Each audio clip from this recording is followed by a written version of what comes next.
Hello viewers, thank you for joining me. The second movie I chose for this month is one that came out just last year.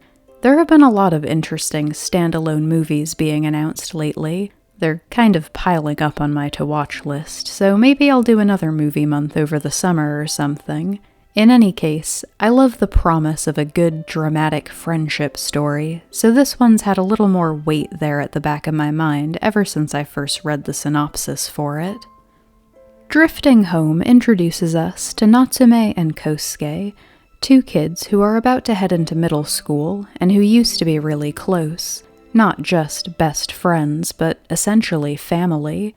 Natsume's home life was troubled, to put it lightly.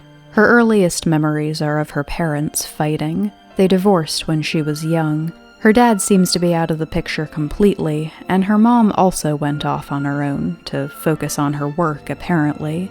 It's a little vague about the details there, but Natsume's mother dropped her off to live with Kosuke's family for several years. But these would turn out to be the happiest years of her life. Thus far, of course. She was readily accepted into their family, and grew close to Kosuke's grandfather in particular. She came out of her shell in general, and grew to be one of the stars of their soccer team, making friends there, too. But at the time the movie starts, that's all fallen apart. Kosuke's grandfather died, and an offhand comment that was meant to cheer her up has driven a wedge between them. Natsume's living with her mother again, and the apartment building where they lived and had all those happy memories together is about to be torn down. That's where this story really starts. Two of his soccer friends convince Kosuke to break into the condemned building and go ghost hunting with them, and two other classmates, a popular girl with a crush on Kosuke and one of her much quieter, sidekick sort of friends, spot them and follow them in, and once inside they find Natsume napping in Grandpa Yasuji's old apartment. She tells them there's another boy, named Noppo, somehow still living in this building, and that she's been coming to visit him, but when she takes them up to the roof to show them his tent, she and Kosuke get into a fight.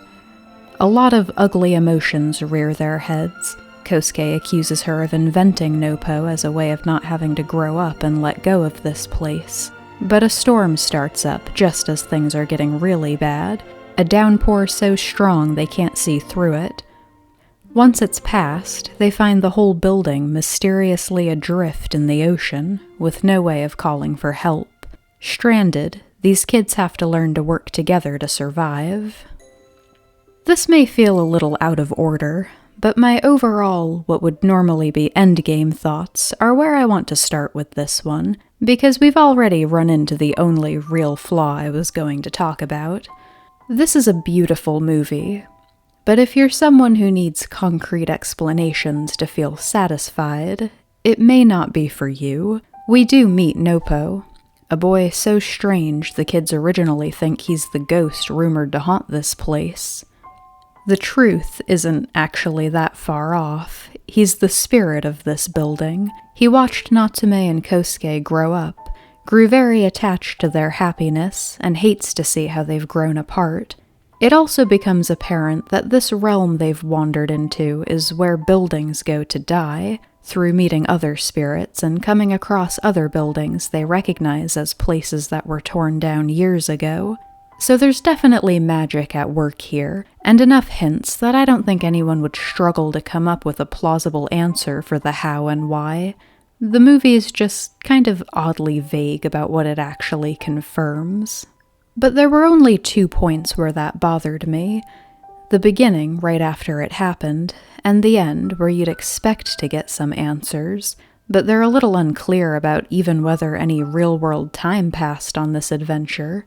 There's just no need to still be mysterious once it's all over. But the 2 frustrating points accounted for very little of the movie, and everything in between was gold. I love stories about ordinary people having to learn to be brave after being thrown into life-threatening situations. It's a plus here that these kids are only like 12, young enough that I wouldn't have judged them if they hadn't shaped up in the face of danger. But by the end of this movie, every single one of them was willing to risk their own life to save the others, and there are a lot of opportunities for rescue missions throughout these 2 hours. Drifting Home was an intense movie, in a few different ways. It really didn't pull its punches with putting the kids in danger. There are a lot of injuries, on top of the threats of starvation and the building beginning to sink. Tensions are running high from the start, and the stakes just keep getting higher and higher. It was also emotionally intense. It takes more than one fight for Kosuke and Natsume to get to the bottom of their friendship falling apart. All her life, Natsume's always put others first, something that frustrates Kosuke more and more as the adventure goes on, and doing so means she's constantly putting herself in danger. But the heart of their problems are the same. It's easier to focus on someone else's problems and feelings than face your own. So while I didn't like seeing him lash out at her rather than open up, I could understand why he was doing it. It was also a really fitting way to approach it given their age. They're just old enough to start to be self-conscious about how much they care about each other, especially because they don't have that buffer of being actual siblings. When the movie first started out, I thought they were going to go for a budding romance sort of vibe, but it stayed pretty firmly in the realm of a platonic friendship. And I think the movie's better for it. They've got a very childhood rivalry sort of friendship that I don't think would have worked quite as well if they'd been just a little older, had their minds on things like dating.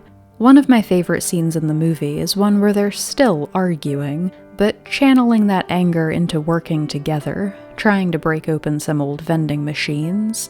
Natsume's allowed to be just as tough as he is, and I just have a sneaking suspicion that if they had gone in for a romance, they would have tried to soften her out a little. Their dynamic in this movie is really perfect just the way it is, for all that they do have some issues to work through. While Natsume and Kosuke are definitely the main focus of this movie, the other characters are also really great. Noppo goes from being a strange outlier to one of the most endearing members of the group once it becomes clear how much he cares about them. The two boys from the soccer club, admittedly, aren't as memorable as the others. They start out a little cowardly, more into the idea of an adventure than actually going on one, but they're not an exception to what I said before. They also grow to be brave enough to throw themselves into danger without a second thought to save one of their friends. And that's enough to make me fond of them. And the two girls have a storyline that almost rivaled the main one for me. Reina's definitely the hardest character to get attached to. The spoiled, popular, rich girl trying to force her own feelings onto Kosuke. She's also the quickest to try and blame this situation on one of the others. Usually Natsume, because she's clearly jealous of the other girl's bond with Kosuke, and despite the fact that they don't even understand the situation well enough to try and justify it being anyone's fault. But something I feel I've become a lot more aware of lately is not just how the characters act, but how the writers behind those characters chose to make them act. I'm just saying, it's a rough time for everyone. I find it a little shitty that whenever there's conflict in the group, it's always Reina at the heart of it. You're telling me no one else has reached their breaking point with this insanity? I don't think it would have permanently damaged anyone else's character to mix it up a little. But I can hardly try to argue that Reina's one of those horribly treated, waste of potential characters either, because this movie does put a lot of work into her. Reina's also got childhood memories she's struggling to let go of, and once that's explored, some of her earlier priorities don't seem so shallow after all. She was annoying at first, but I liked her by the end. But, by a long shot, Juri was the best of the secondary characters. She was Reina's much mousier friend, following along to try to get her to listen to reason, but not assertive enough to actually make her pay attention. But that changes as the days drag on here and she starts to get tired of Reina's constant complaining. It's always so satisfying to see when characters like Juri finally snap, but equally satisfying to see her remain sweet and optimistic, too. She actually apologizes to Reyna for never being strong enough to rein her in a little, and that conversation's another of my favorite moments. It would have been really easy for things to fall apart between the two girls, but Juri finding her confidence actually strengthens their friendship and keeps Reyna a bit more grounded for the rest of the movie. I cannot stress enough how much I loved this movie. It looked beautiful and the soundtrack was fantastic. There are so many dramatic, emotional moments. Even I was surprised that they kept hitting their marks. I watched the dub for this one, and that was also great. Cassandra Lee Morris is one of my favorite voice actresses, so it was great to hear her as Natsume, and everyone else sounded great in their roles too.